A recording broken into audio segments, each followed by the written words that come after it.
invite Derek to come up and give us his talk tonight, which is Diversity in the Maritime Asian Port City, Singapore in the 14th Century. Thank you very much, Derek.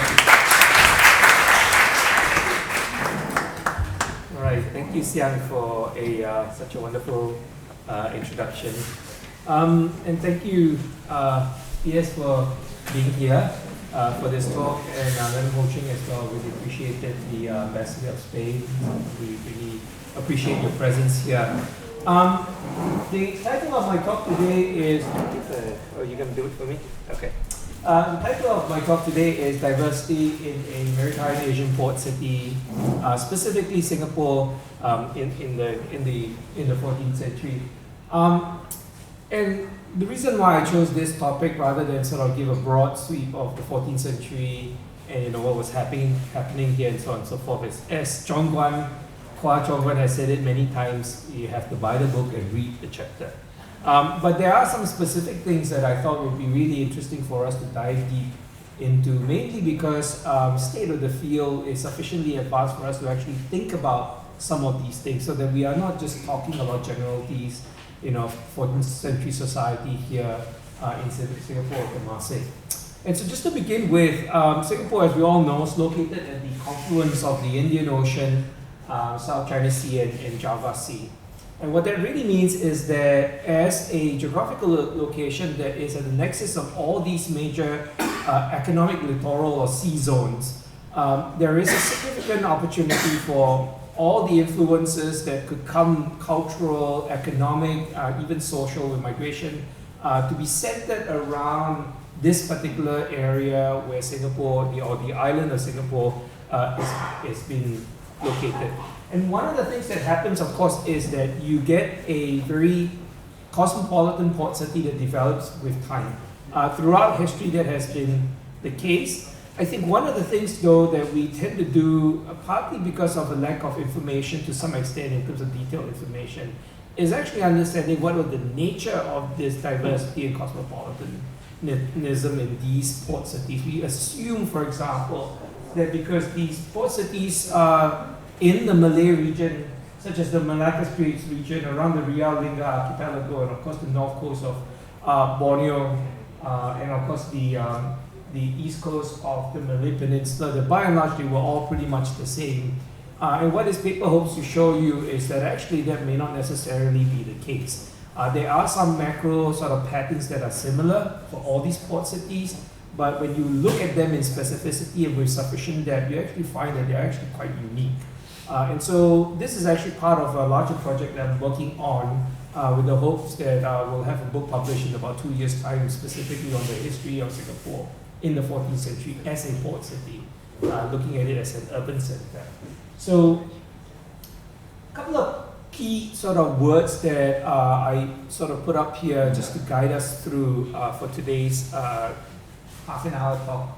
The first word obviously is the notion of culture, which really talks about the integrated patterns of human knowledge, behaviors, and so on and so forth. So basically it's similarity of like sort of behaving roughly about the same way, thinking in the same ways, doing things in particular ways that are the same.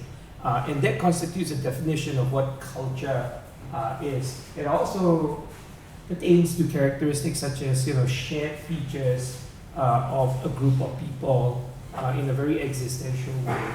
The second word is cosmopolitanism, and that is composed of people, constituents, elements from all or many parts of the world. So basically a hybrid culture is what cosmopolitanism is about. And so you bring in elements from different parts of the world, and that forms basically the DNA of a particular society that we're looking at. The third word being diversity, and that is the condition of being composed of differing elements. So within a society itself, you could have different subgroups. They may look the same on surface, but when you really sort of probe deeper, they actually look different. So different subgroups then therefore form together what is the larger social body, right? The body politic, as it were. As you can tell, some of these things are pretty easy to identify. Culture, for example, you can identify on a macro level, so can you with regards to cosmopolitanism. Diversity within a settlement or within a group is a little more difficult, simply because you actually need to be specific about what you can actually identify that distinguishes them apart. And so in a place like Singapore, Temasek in the 14th century, where the land or the settlement size is effectively very small, Fort Canning, and then the downtown sort of area around the Padang to the Singapore River is effectively a really small place, about 54, 70 hectares in total, with an estimated population of no more than 2,000 people at any one point in time. That's a very small group of people. How can you actually look at, sort of the evidence that we have and try to then therefore distinguish subgroups within a very, very small group? Is actually one of the biggest challenges, and I think the frontiers of history research for the 14th century. And hopefully with time we can actually be able to do that. So some questions that I was working on as I was preparing for this talk. The first one being, was 14th century Singapore a diverse and cosmopolitan society? Right? Where were the international attributes that Singapore reflected? Where were they coming in from? How did the society articulate that cosmopolitanism? Because it's not just what you absorb and become, it's also what you're trying to portray to the external world as well at the same time. And was there diversity within Singapore's population? So as we look at material culture, mainly because archaeology is one of the most important sources of information for us. It's not the only source of information. Textual material is actually critically important as well. But archaeology provides a side of it, which sometimes the textual material does not, and they can correlate. I'll talk a little bit about that towards the end. But when we look at material culture, what we're looking at is Singapore being part of two sort of larger cultural spheres. The first one being the West Java Sea area, and the second being the Southeast Chinese coastal region. So as an example, when you look at the textual records on Singapore in the 14th century, there's quite a bit of information on textiles that were traded, imported, and exported from Singapore. So textiles such as textiles of Chinese and Indian origin, silk from China, cotton and cotton textiles from India. There's record of cotton being imported into Temasek before it's re-exported again, all of that being part of the Indian textiles trade. And then specifically from China, silks, including things like brocade, for example, dyed textiles, textiles with patterns, probably emulating things like ikat and dyed textiles from Southeast Asia. But from China and made of silk, right? They were imported. None of these, obviously, we have any materials left. I mean, they're all organic, acidic conditions in Southeast Asia. None of that survived. So all of that is actually obtained from textile material. At the same time, textile material also tell us that there were imports of iron from South China, including things like iron cauldrons, and iron bars. Iron bars specifically, I think, for the production of things like weapons. That was done in Java in the 14th century, where partially processed iron bar from China were then sort of rebeaten to form things like swords and spears. Something similar likely happened in Singapore in the 14th century. Iron cauldrons, obviously, for the purpose of culinary processing or cooking. And we'll talk a little bit about that in a couple of slides down the road. So with regards to the West Java Sea region, one of the best materials that we have, material record, is archaeological earthenwares that have all these different sort of patterns on them. And when the chemical analysis was done about 15, 20 years ago by the science department in NUS, along with John Mexic, what was very interesting was that the sources of earthenware were very specific to 4 particular locations that are marked on this map.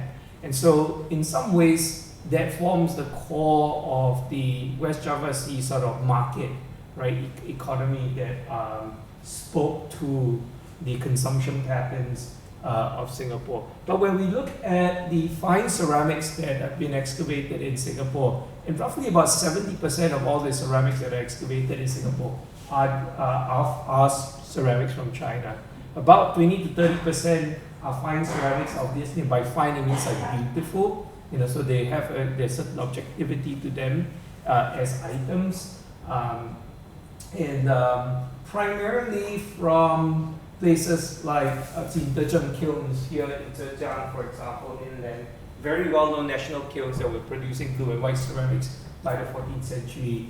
Longqian ceramics from the kilns of Longqian in Zhejiang, as well as other ceramics like Hehua, for example, from the South Fujian province. But also a large quantity of ceramics, both in terms of the green glaze as well as the white glaze, that were produced in the provincial kilns in these two port city regions of Guangzhou and Quanzhou. These were the two major ports in the 14th century in Southeast China. And so the fine ceramics was being imported into Singapore from these places. And it's interesting to note that the sources of these ceramics did not shift very much over a 100-year period in the 14th century. And that obviously suggests that there was a certain degree of specificity of the demand in fine ceramics by the population in Singapore. There were also these kinds of ceramics which are not as beautiful, but actually, frankly, were much more important to society in Singapore. And they were the coarse stoneware ceramics or storage jars. And so most of them were about 95% of the storage ceramics from China that arrived here through the course of the 14th century came from primarily only two places. This area here in the province of Guangdong, and this area here in the province of Quanzhou. That constituted roughly about 90-95% of all ceramics. There were three main types. These are storage jars. There were three main types of coarse stoneware. You had jars like these that were used to contain primarily foodstuffs, so things that were processed vegetables or fermented vegetables, fermented fish, bean paste and things like that were put into these jars and then shipped out abroad, right? There were a second class of ceramics. So that's just to illustrate, a 9th century jar that was excavated from the Belitung wreck that has star anise, which today we think of as a Southeast Asian spice, but historically actually was only available from South China. And so these things were put in the jars and exported out into Southeast Asia. And that's one example of that. The other type of storage jars were the small mouth, the bottles, as it were, highly fired so that they were impervious to liquids. But what it meant was that you could actually put things like wine in them, as well as different kinds of sauces and so on and so forth. If we can go back 2 slides. That's actually important because, one more slide please, sorry. If you look at this map here, the sources, the source of these different jars actually are very specific.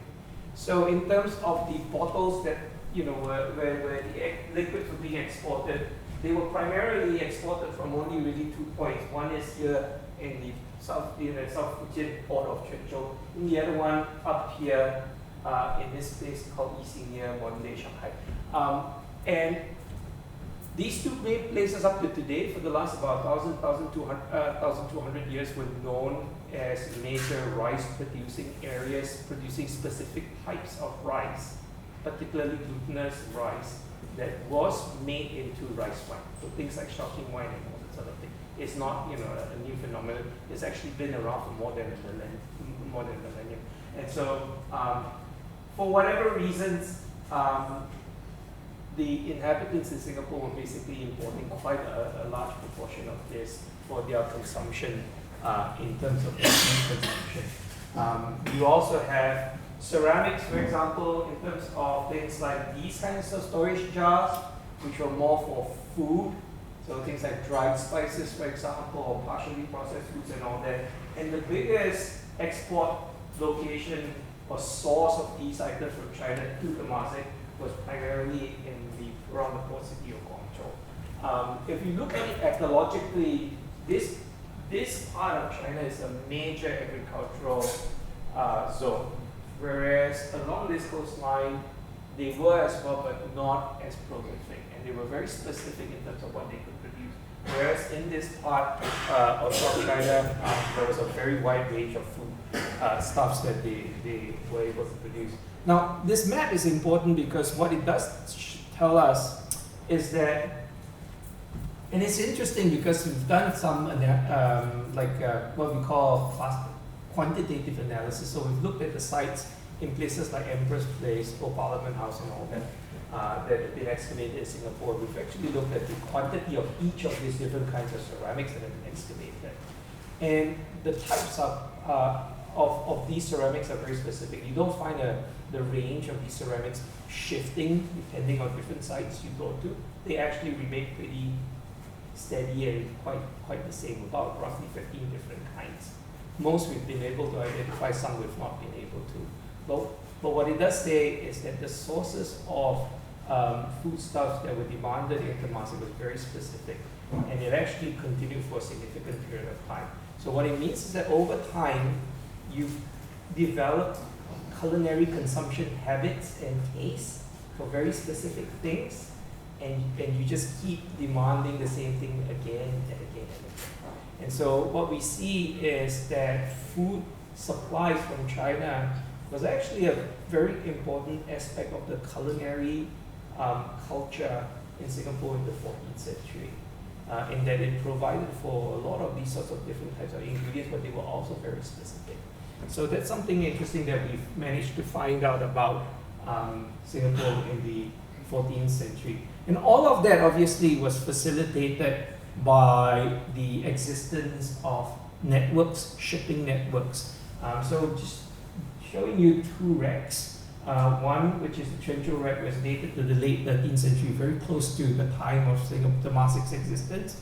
And there's a more recent wreck, I say recent, but it's been 10 years already, which is the Nanhai #1 wreck. It was discovered about 15 years ago. It's in a museum right now in Guangdong province, and they are systematically excavating the vessel in that museum.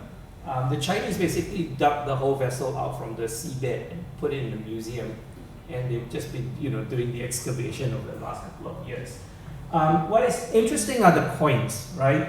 So in Singapore, all the excavations in total have actually unearthed about quite a number of thousands of these coins.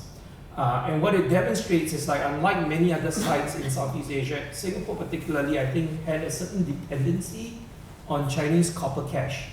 So something was going on about the copper cash, and don't believe the stories that they were melted down and made into other things, okay? The coins, there are other sources of copper in Southeast Asia that you could tap into as copper ore. Coins were specifically kept in the coin form because they were exported to Java from the 12th century onwards to be utilized as low denomination currency. So Java's traditional currency was based on gold, but you could only do large-scale transactions with that kind of currency. Round about the 12th century, when the Chinese allowed copper cash to be exported out of the Chinese economy, because there were some economic reforms that were being conducted in China, millions of these coins were exported to places like Java, and those became low-denomination currency for market transactions, the day-to-day market transactions. What is interesting is that we found thousands of these coins in Singapore in the 14th century, which suggests that, one, Singapore's economy probably was linked to the Javanese economy as well, using the same regional currency. So that's one. But the second thing, of course, is that these currencies were also used in the exchange with merchants from China as well. And to give you an example of that, the Nanhai #1 wreck was on its way out of China to Southeast Asia when it sank off the South Chinese coast. And they have actually excavated about 6,000 coins out of that wreck so far. And they've only excavated about 1/15 of that wreck today. So that gives you a sense of how many coins they were actually exporting at the end of the 12th century to Southeast Asia, and Singapore would have been like one of those markets. Conversely, the Quanzhou wreck, which was on the way back from Southeast Asia to China when it sank off the South Chinese coast, only had about 300 Chinese coins in there. So if you think about the difference in the number of coins, that suggests that actually that coin was a very important medium of exchange, right, as well as an export commodity in island Southeast Asia, of which Singapore was a very important beneficiary market and obviously a user of these coins. The third thing about food and trade really has to do with the culinary practices in Singapore as a result of that. So on the one hand, you have ingredients that are coming in from South China, including things like sauces, spices, items that you would use to finish off a dish and so on and so forth. But the other thing is the actual culinary process itself. So I don't know if you think about it, absent of utensils that could be used for certain kinds of cooking processes. If you have a pot, the primary cooking method that you can use is either to boil, right, or to stew, okay? In some ways, that is a very limiting repertoire of cooking method. But when you throw in the wok, suddenly all sorts of other wonderful things can happen, including things like stir fry, deep fry, and so on and so forth. And of course, the 14th century Chinese text, the Taoiqi, that does mention Temasek, indicates that cauldrons were one of the iron items that were demanded by the inhabitants of Temasek, which suggests that what they were doing was using a Chinese implement for the process of actually preparing food. And that actually does change the nature of how you actually look at food, you prepare food, and the dishes that you can actually produce. So that's one. Then that's this. This is was not found in Temasek. Unfortunately, we have not been fortunate enough to find a wok from the 14th century yet. Okay, this was found off a shipwreck, which is the Pulawaya wreck, the 12th century wreck, and there stacks and stacks of woks that were on the way to Java. And this is an image of one of the woks that was excavated from the ship. But it would have been similar to a rock of this nature. The other thing, of course, is this piece of ceramic. And this piece of ceramic is actually part of a 14th century basin that's of this nature, but not one that you would just have water, you would just be holding liquid. It actually has incision marks on its walls on the inside, as well as at the base. And of course, it was the mortar, right, of the mortar pestle, okay? And what it does is it allows you to grind. Now, grinding in itself, you can obviously use a stone or a tumbo, and you can do that, right? And that's a very Southeast Asian thing. But using something like this allows you to basically integrate more than one or two different kinds of cooking ingredients into the preparation of whatever dish you're making, which basically means that the notion of complexity in terms of the culinary process is actually a very important one, but one that was developed with the adoption of cooking implements like these kinds of ceramics in Singapore in the 14th century. So that picture obviously is not a 14th century photograph, but it's just illustrated to show you what the possibilities are. And so all of that together basically suggests that we are looking at least in the 14th century, a culinary sort of, a nature of a culinary activity in terms of how the taste would develop, the cooking processes and so on, food preparation processes that actually integrated Chinese cooking methods as well, because of the implements that were used, the ingredients that were imported, and importantly, it wasn't just a one-off. You can actually see that in the archaeological data over a 100-year period, so it's pretty consistent. And that then therefore becomes something that it becomes your innate culture, as you will, okay, of your society. Other examples of international foreign influences that were absorbed or adapted by the society in Singapore. One of the most important ones that we've actually been skipping as historians of 14th century Singapore were the infrastructural features and external influences that came from there. So while West Java Sea region and the South China Sea exerted substantial influence over material cultural consumption, in terms of infrastructure building, the influence actually came from somewhere else. So this is the very famous 1825 map. There's an image of that in the book as well, where one of it's one of the maps that actually show what is known as the Old Malay Lines. Crawford's account calls it an earth rampart, roughly about 15 feet wide by about 9 feet high. It was about a mile long in this orientation. It also had, Crawford also mentioned, and this map also talks about, and it's not the only map that talks about it, a freshwater river or stream, of which the catchment area for the freshwater actually comes from the hills of volcanic Sleepy Hill, of course where the Istana is located today, and there's another hill on this side too. And all these high grounds basically allow for the water to be collated in this stream, eventually coming down here. Okay. Geologically, something like this doesn't really typically just happen, and you actually need manpower to be able to sort of create these irrigation systems here, catchment irrigation systems here. So there are two parts to this rampart. The first part is the water retention system here, right, which is the irrigation system. The second part is this one, which is the soil retention system. So they look like one wall, and they are, but in fact, it's actually two different earthworks for two very different functions. Now, what is interesting about this is that if you look at the map of Southeast Asia and all the walled sites or earth rampart sites, you do not see them really occurring in island Southeast Asia for the purposes of water retention or soil retention until at least the 15th century, if not later. But if you look at mainland Southeast Asia, they actually start very, very early. So this is one of the earliest sites in mainland Southeast Asia that has a walled settlement. But the wall was initially constructed around about 400 BC in this place called Koloa in North Vietnam for the purpose of diverting water so that you could irrigate the fields to plant rice. Okay. If you look at, as we move in time, by the first millennium AD, the Varavati sites, for example, in like modern day Thailand, around the Gulf of Siam, all have these walls, primarily for the purpose of retaining water so that you can actually have agriculture. So what it does suggest, and this is a third map of a location on the Isthmus of Kra, on the east coast of the Isthmus of Kra,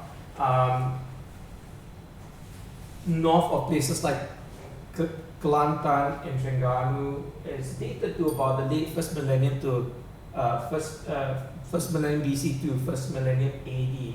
It's a very old and long site, but there are soil retention walls, and in this particular case, it's for the purpose of retaining soil so that it doesn't erode into the river system with every successive rainy season that comes by.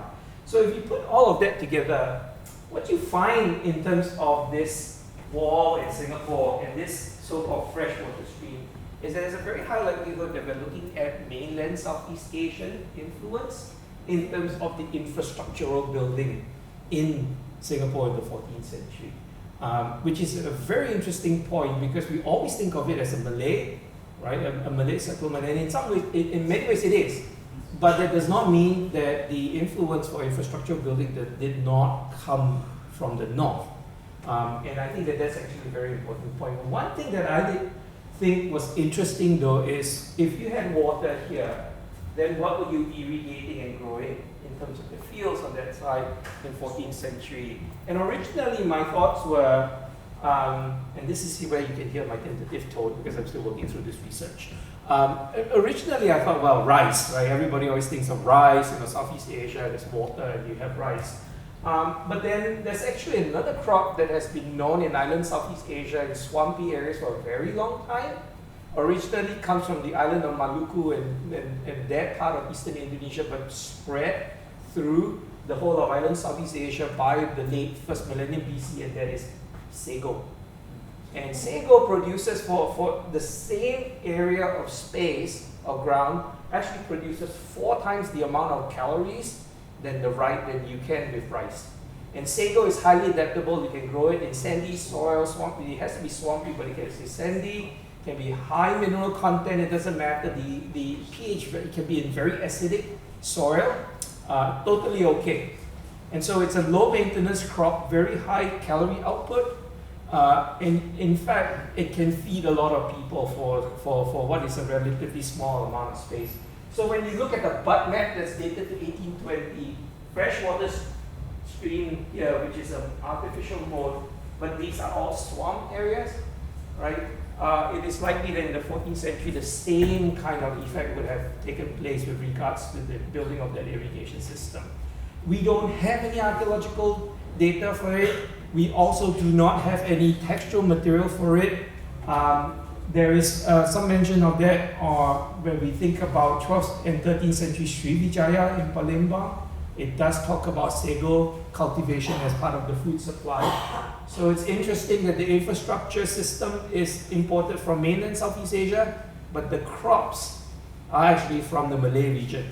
Okay, and so you actually see that meshing of two different kinds of cultures basically in the agricultural output in 14th century Singapore. The third aspect that I'd like to touch on is the articulation of high culture for an external audience. And cosmopolitanism as a concept is interesting because it's not just about what you absorb and then therefore adapt and assimilate, for your own consumption. It's also how you basically articulate, right, who you are to the external world.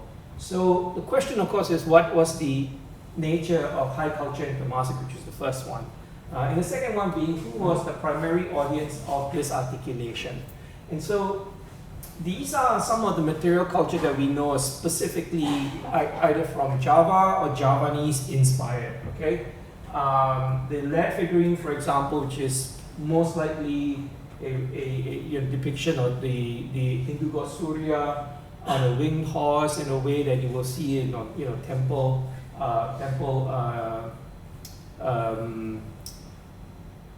bas reliefs, as well as items like that from Java, as well as, of course, the gold jewelry, very famous national treasure, of Singapore, which was found in 1926 when they were digging a toilet for Fort Canning, voila! And then it was there. There were a lot more pieces, obviously. This is what was left after the Second World War, unfortunately.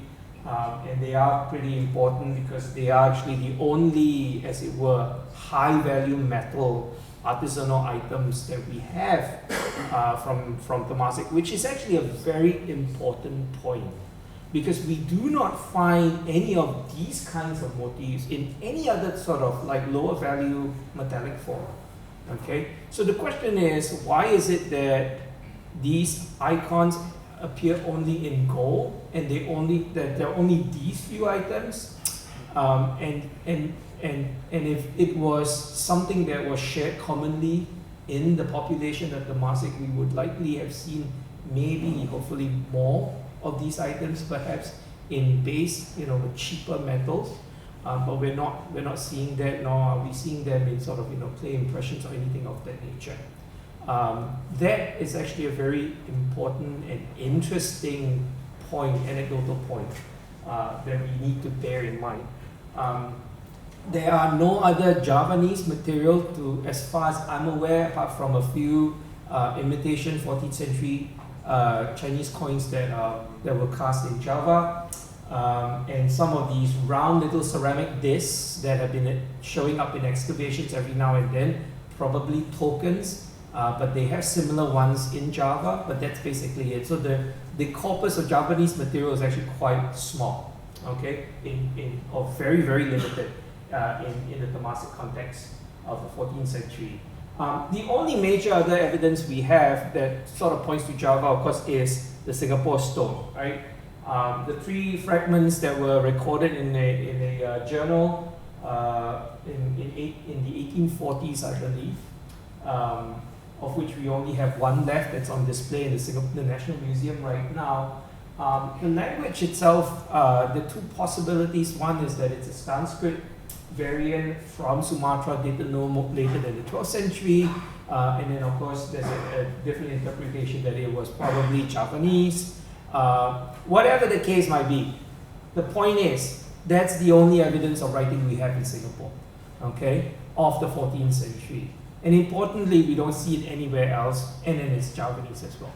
And I think what that suggests is, if you think about the location of the Singapore stone, which is at the mouth of the Singapore River, right, as vessels are passing through or coming through into the Singapore River basin, to either offload cargo or take on cargo, that in itself is basically a signpost to the external world.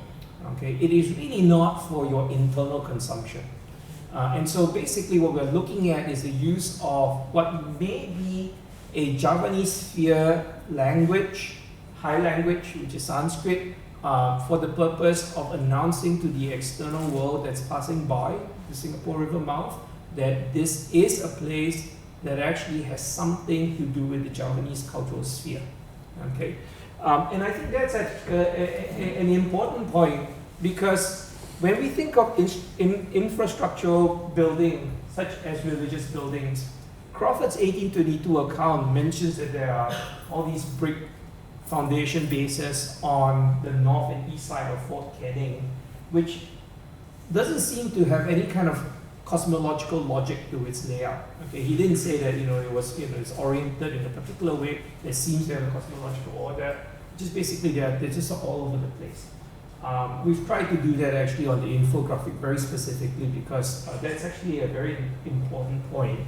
What is very similar to the scatter of temple bases in places like South Kedah, in the Varavati sites in the Gulf of Siam, as well as actually, very interestingly, a couple of years ago I was in Bagan, which is a Theravadan, Buddhist urban center, right, of the kingdom of Bagan. And there you don't really have a cosmology, you just have big stupas or small stupas, the king's stupa, the common person's stupa, it's just everywhere. They don't actually adhere to any kind of cosmology, the way, like, for example, the Khmer Empire's temple building processes did have that kind of a cosmological order to it.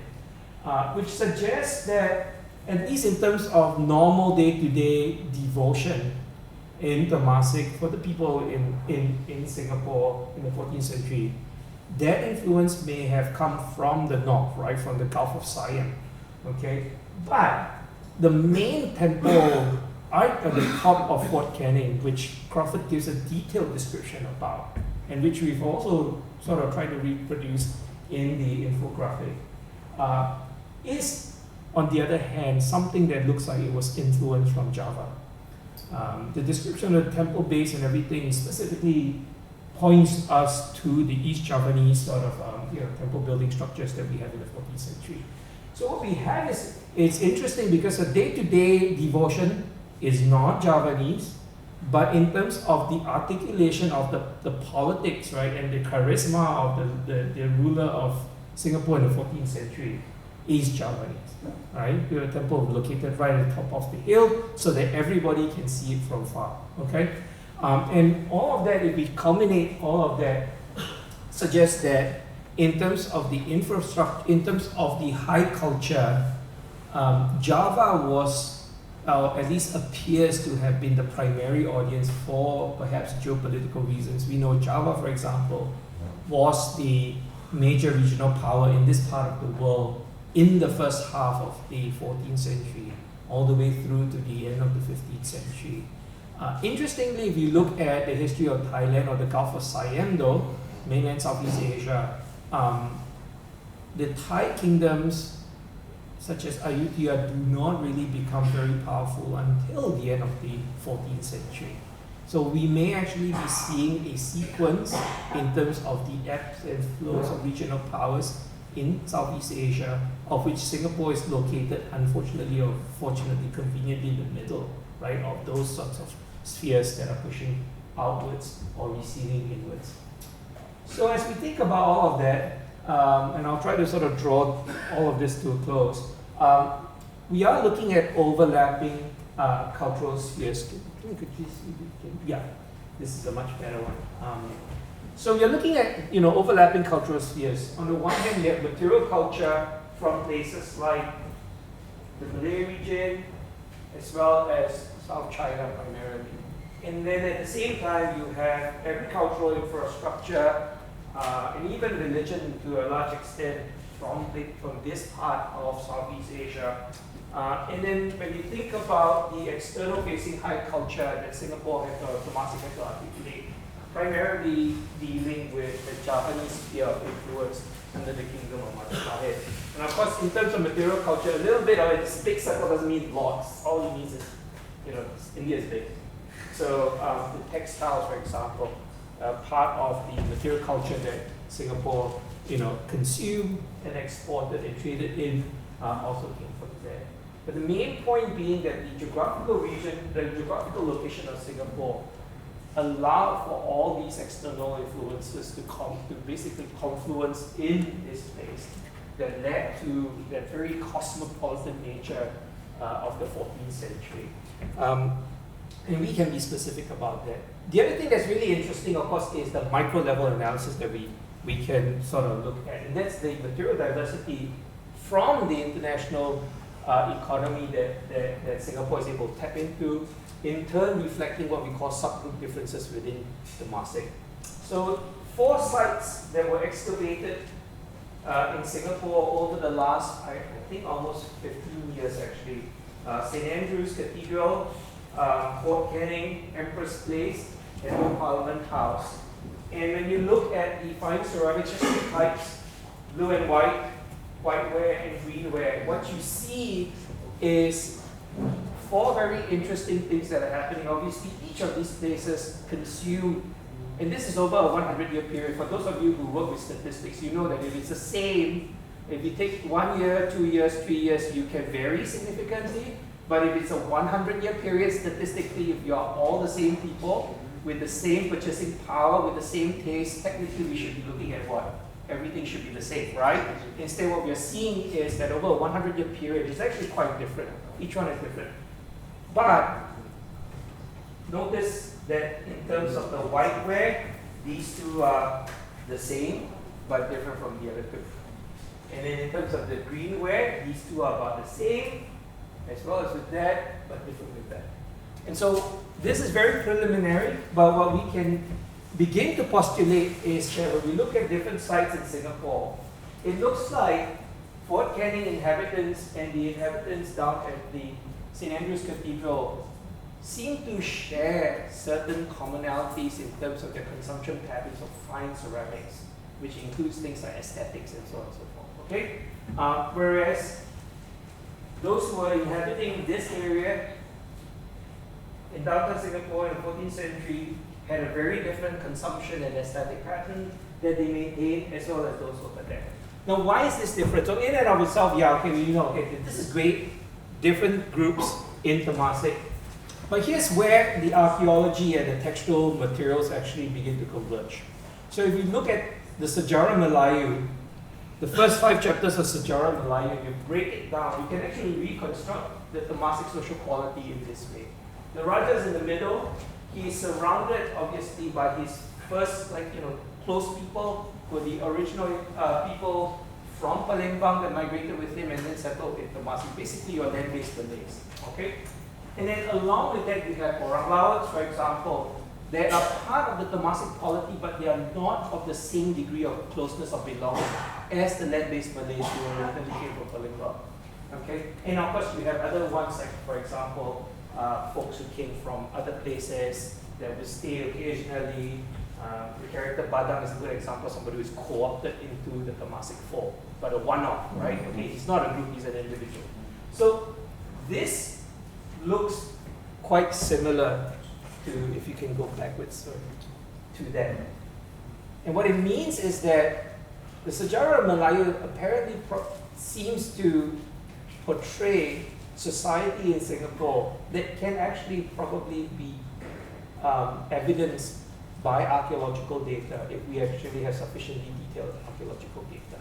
And so the hope is that we can actually do more of this so that we can eventually map this out properly and identify the different subgroups based on the consumption of imported material over a 100-year period. The other one, of course, is the textual material on the foreign entities that are involved in Singapore. And if you think about it, you have like the Sejarah Melayu, the Chinese text Taoizi from the middle of 14th century when Temasek was obviously active, and then of course the Suma Oriental over there as well. But the mentions of certain places, like for example, the Suma Oriental talks about the kingdom of Siam, which in that context of the early 16th century referred to Ayutthaya. How is it that Ayutthaya came to feature in the history of Singapore is an interesting point. And I think the infrastructural traditions that Singapore maintained actually speaks to that and resolves it historically. Same thing as well. The Tawi Chile in the middle of 14th century when Temasek was operating talks about two different groups of people in Singapore. But at the same time, it also talks about Sukhothai, which is a Thai kingdom, having attacked Temasek sometime in 1349. It was eventually alleviated, but it probably was not the only attack from the Gulf of Siam, and that probably might be the beginning of the incursion of Gulf of Siam influence into Temasek in the second half of the 14th century.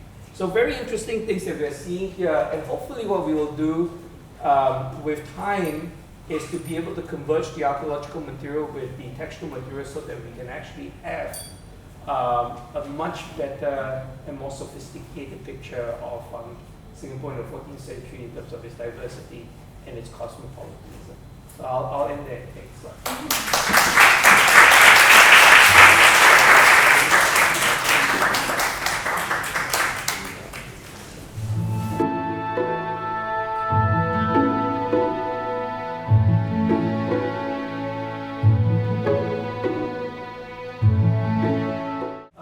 Vessels, the Quanzhou and the Nanhai wrecks are Chinese vessels. So from the structure of the vessel, the building technology and all that, it's very clearly Chinese. It's not Southeast Asian. The way to know is that when you look at a Chinese vessel in the 13th, 14th century, for example, they have planks that divide it vertically, the space vertically like cargo holds. That's a Chinese shipbuilding feature. Southeast Asian vessels of that period do not necessarily show that at all. So that particular one is a Chinese network, and so if you were talking about ethnicity as it were, then we will probably be looking at a majority Chinese on that vessel, or those two vessels.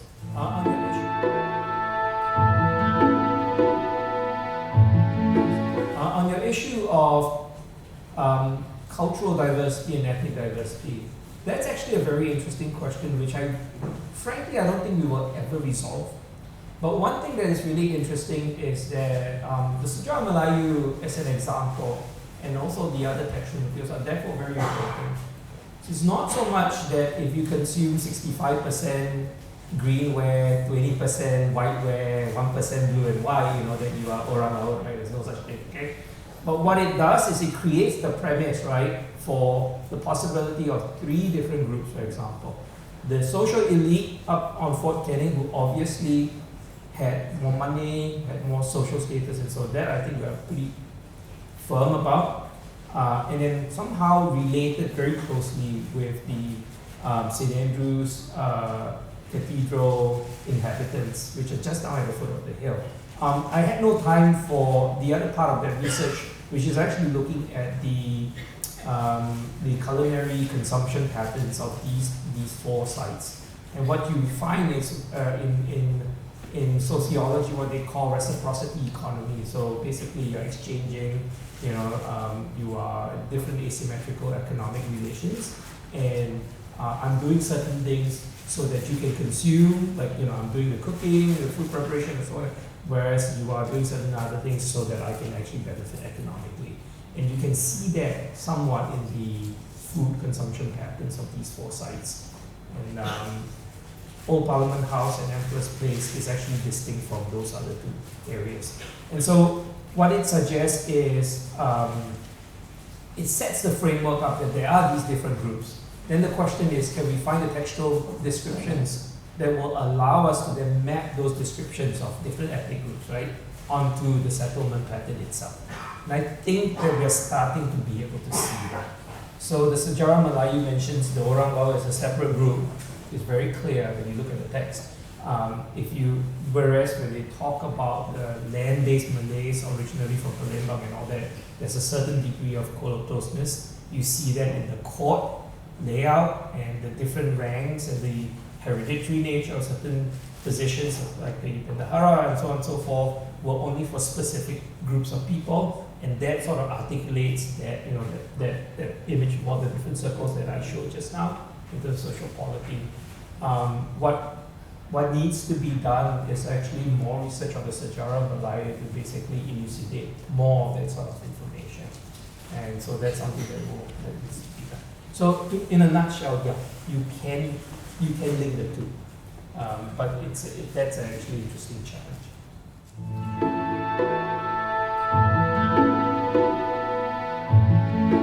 Yeah, so unfortunately, we still do not know very much about that. And so one of the challenges we have is we've always assumed Temasek to be, as it were, along the model of a Malay, right, port city. And it is, but I think as we look at this, we're starting to realize that it's not a pure Malay port city, it's actually somewhat of a hybrid, and what is interesting is that we've been looking at Sumatran port cities of this period and trying to draw similarities and then trying to figure out, okay, maybe the boats were located here, the port function in this way, and so on and so forth. I actually think we need to start to look at the port cities in places like Nakhon Si Thammarat, Patani, basically Langkasuka, Pampradinga, Kelantan, Terengganu, port cities that actually do not have major highland river systems that bring down fresh water, but ports that actually have a marine bay that leads out to the sea. So all these different places have similar features of this nature. And I think if we do that, we may be much more successful at actually identifying the maritime features of Singapore. So unfortunately, we don't have much textual information about that. Hopefully there will be some archaeological material.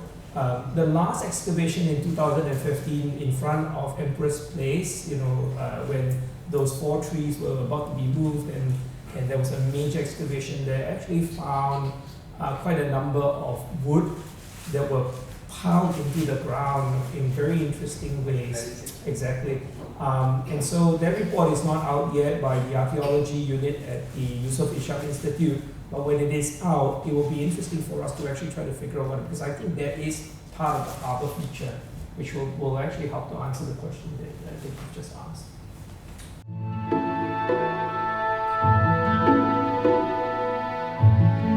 I don't know if we will ever resolve that question.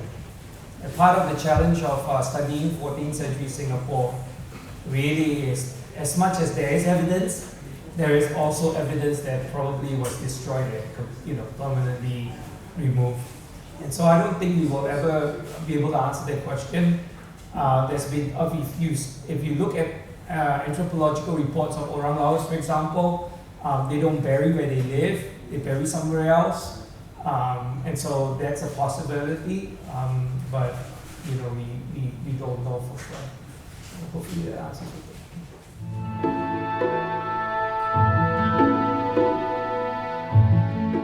So I'm very excited when you ask that question, because this is history in the making, like the book's already out of date.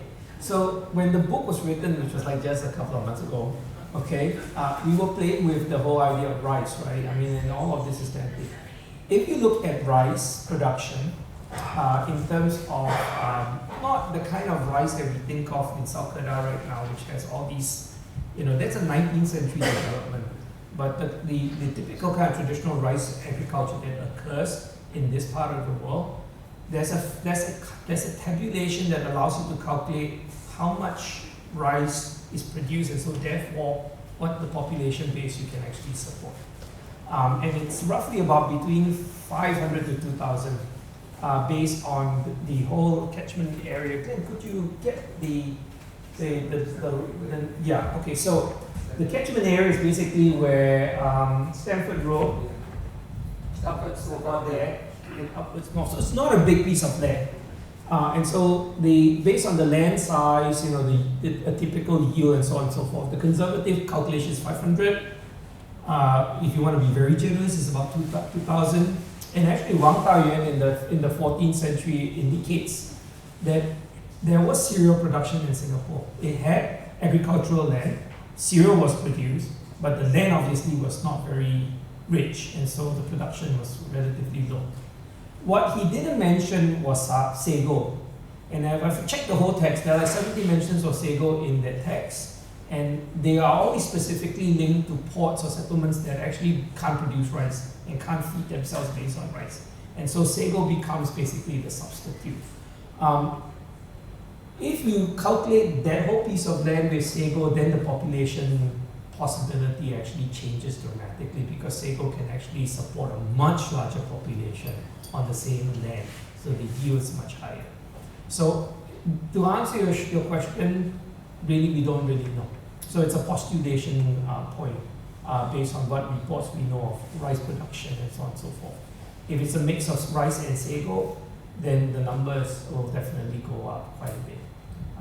And if you think about it, Malacca supported most of its own native population in the course of the 15th century from palm sago production. They basically were producing sago as their main staple crop. And that's in the Portuguese account.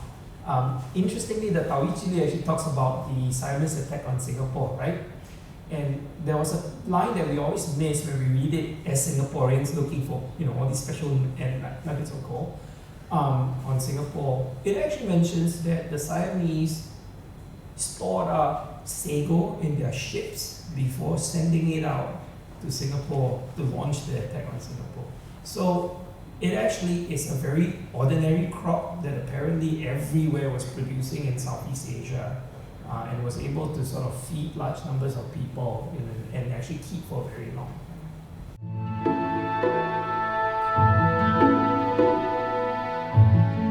Yeah, I mean, I guess when I say high, it's a convenient term at this juncture. And I take your point about the fact that obviously Isthmus of Kra, the northeast part of Malay Peninsula, I mean, historically all of that is Malay.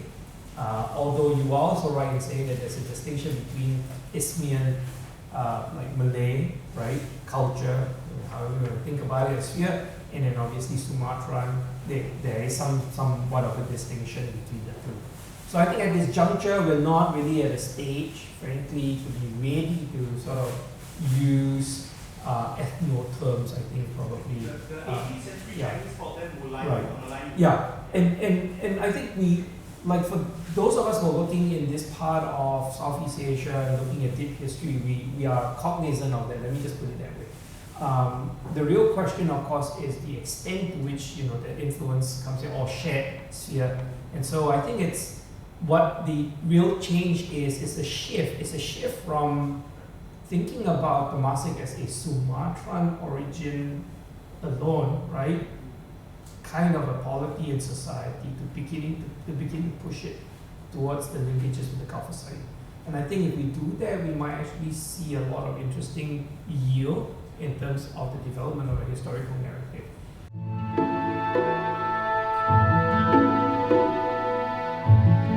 To answer your point about the ethnicity and technology, I mean, you're totally right. You can have a vessel, you can have 10 different nationalities on it.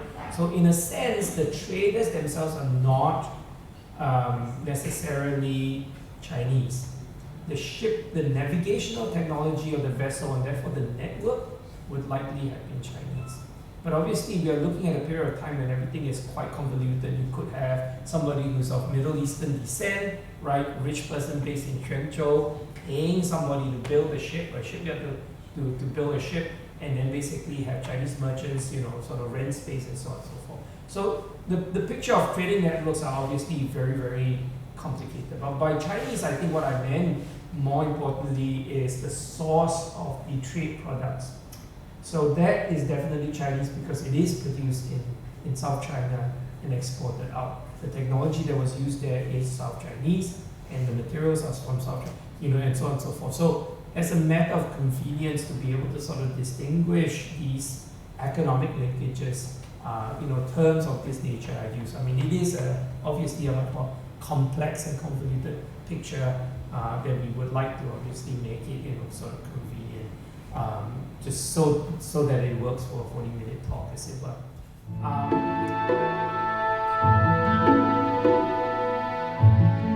As my old supervisor from 25 years used to say, it's actually important to let the data speak for itself than to force a shape into a hole. And you are right that there might be, or there would likely be, these different groups, inhabiting sort of a broader space, right? Both in Singapore Island as well as at Keppel and so on and so forth.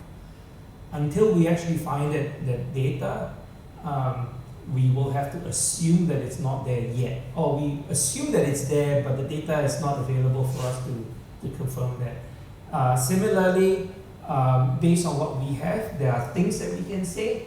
And I always think that it's a wonderful thing that somebody else is going to come around and then find something and then completely refute the things that we say, simply because that is an advancement of knowledge, and we must always support that advancement of knowledge. So the day might come when we will find another piece of written text, for example, in Singapore, and then everything that we've just talked about here is just not kind of pointless, right? So I think that's great.